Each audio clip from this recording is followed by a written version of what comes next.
Selamat pagi, selamat bertemu di dalam kasih Tuhan Yesus Kristus. Shalom.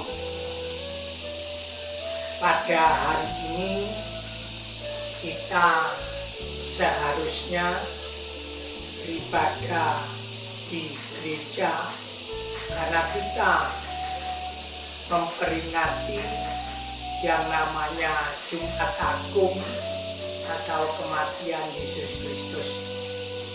Tetapi karena terjadinya musibah yang ada di dunia maupun di negara kita Indonesia, maka kita tidak bisa melaksanakan ibadah Jumat Agung di gereja kita.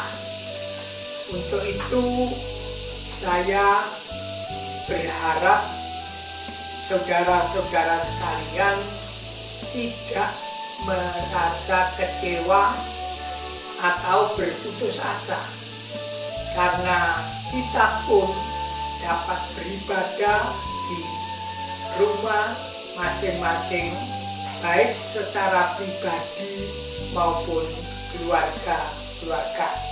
Untuk itu saya mengajak kepada Bapak, Ibu, dan Saudara sekalian untuk membuka di dalam 2 Korintus pasal yang keempat, ayat 10 dan ayat yang ke-11 berbunyi demikian. Kami senantiasa membawa kematian Yesus di dalam tubuh kami, supaya kehidupan Yesus juga menjadi nyata di dalam tubuh kami. Sebab kami yang masih hidup ini terus-menerus diserahkan kepada maut karena Yesus, supaya juga hidup Yesus menjadi nyata dalam tubuh kami yang fana ini. Bapak, Ibu, Saudara yang dikasihi Tuhan, Paulus memberitahukan kepada jemaat yang ada di Korintus, di mana Paulus katakan bahwa kematian Kristus itu harus nyata di dalam kehidupan kami. Artinya, kalau saudara memperhatikan keadaan atau zaman pada saat ini, banyak orang-orang yang percaya Tuhan itu hidupnya tidak mencerminkan atau tidak sesuai dengan keinginan daripada Tuhan. Karena di dalam Kejadian pasal 1 di sana disebutkan bahwa Allah kita itu menjadikan manusia itu seturut, segambar dengan Allah Tritunggal itu. Nah, itu tujuannya Allah. Jadi Allah menciptakan manusia itu seturut gambar daripada Allah. Nah, tujuannya supaya manusia itu sungguh-sungguh melakukan apa yang dikatakan firman Tuhan ini. Kenyataannya kalau kita melihat bahwa manusia melakukan sesuatu menurut kehendaknya sendiri. Ya. Banyak orang-orang yang melakukan hidup secara duniawi. Tidak ada bedanya antara pengikut Kristus maupun orang-orang yang tidak percaya. Untuk itu pada hari Paskah atau kematian Yesus Kristus pagi hari ini, mari kita bersama-sama bahwa kematian Kristus atau Yesus itu kita nyatakan di dalam kehidupan kita. Apakah benar-benar Yesus itu nyata di dalam pribadi saudara dan saya? Kalau memang Kristus itu nyata di dalam kehidupan kita, di dalam kita merayakan Jumat Agung ini, mari kita bersama-sama belajar untuk mematikan hawa nafsu, mematikan dosa-dosa yang ada. Lebih hari hidup kita ini lebih mentaati Tuhan. Lebih hari hidup kita ini lebih mentaati Tuhan. Tidak menurut kehendak atau kemauan kita sendiri. Dan Paulus mengingatkan di dalam Filipi pasal yang ketiga. Filipi pasal yang ketiga. Di situ dikatakan ayat yang ke-18 dan 19. Karena seperti yang telah kerap kali kukatakan kepadamu, dan yang kunyatakan pula sekarang sambil menangis, banyak orang yang hidup sebagai seteru salib Kristus. Kesudahan mereka ialah kebinasaan, Tuhan mereka ialah perut mereka, kemuliaan mereka ialah aib mereka, pikiran mereka semata-mata tertuju kepada perkara dunia. Paulus mengingatkan kepada pengikut Kristus bahwa seringkali terjadi manusia itu hidup tidak selaras atau tidak seperti yang Tuhan inginkan. Sehingga Paulus katakan Paulus katakan melihat keadaan orang-orang percaya ini, dia sangat kecewa. Sehingga dia katakan kepadamu, dan kunyatakan pula sekarang ini sambil menangis. Karena banyak orang yang hidup sebagai seteru salib.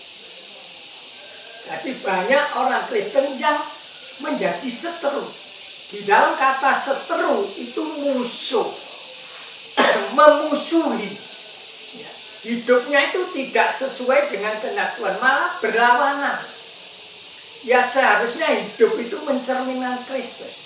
Tingkah lakunya, perbuatannya, ya, bicaranya itu harus sungguh-sungguh mencerminkan Kristus. Tetapi kenyataannya orang Kristen berbuat semaunya sendiri, ya, lupa akan Tuhan, lupa dengan ibadahnya. Sehingga Paulus katakan, aku melihat orang-orang yang seperti ini sambil menangis. Mengapa Paulus menangis? Karena Paulus melihat banyak orang-orang Kristen menjadi seteru daripada salib Kristus. Sebagai musuh atau lawan yang bertentangan dengan keinginan Kristus. Karena tadi saya katakan bahwa Allah menciptakan manusia seturut gambarnya. Jadi mau tidak mau kita harus belajar untuk hidup di dalam Yesus Kristus. Kematian Yesus mencerminkan hidup kita ini lebih hari lebih baik.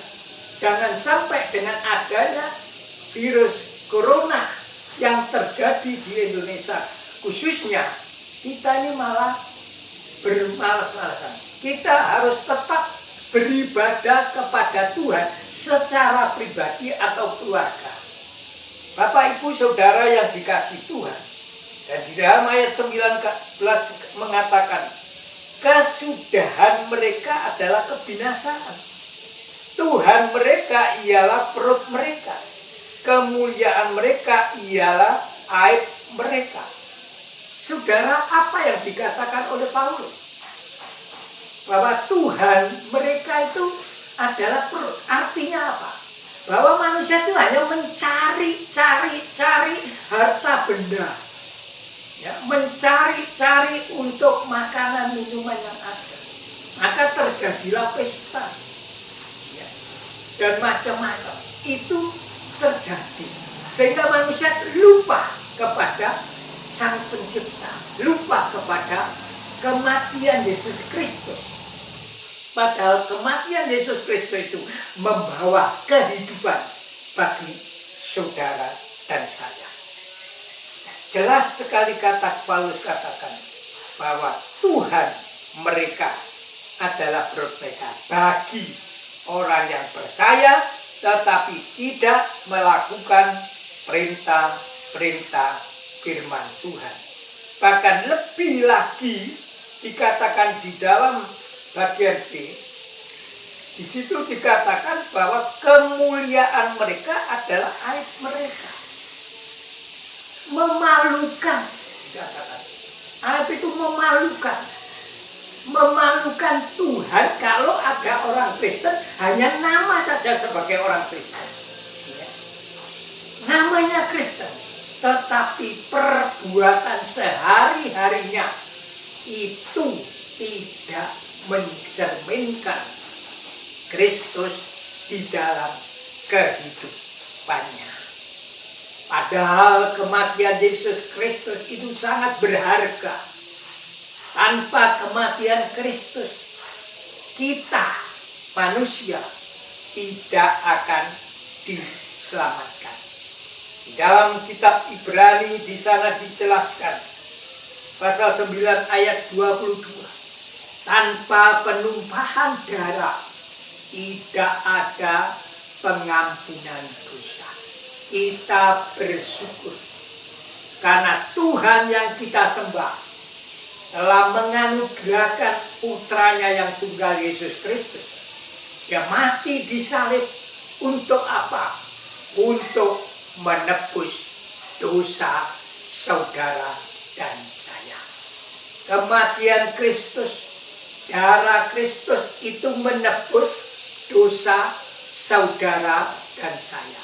Untuk itu saya mengajak kepada saudara-saudara sekalian, dalam kita memperingati Jumat Agung ini, marilah kita sadar kembali.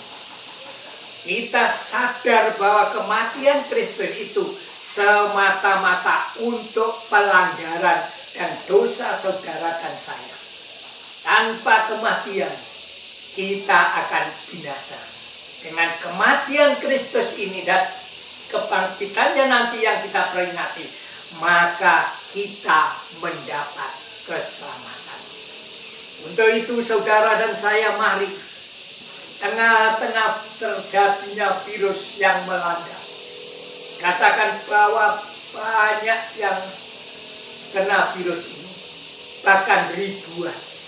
Tetapi kita bersyukur di antara umat Tuhan di gereja kita ini tidak ada yang mengalaminya.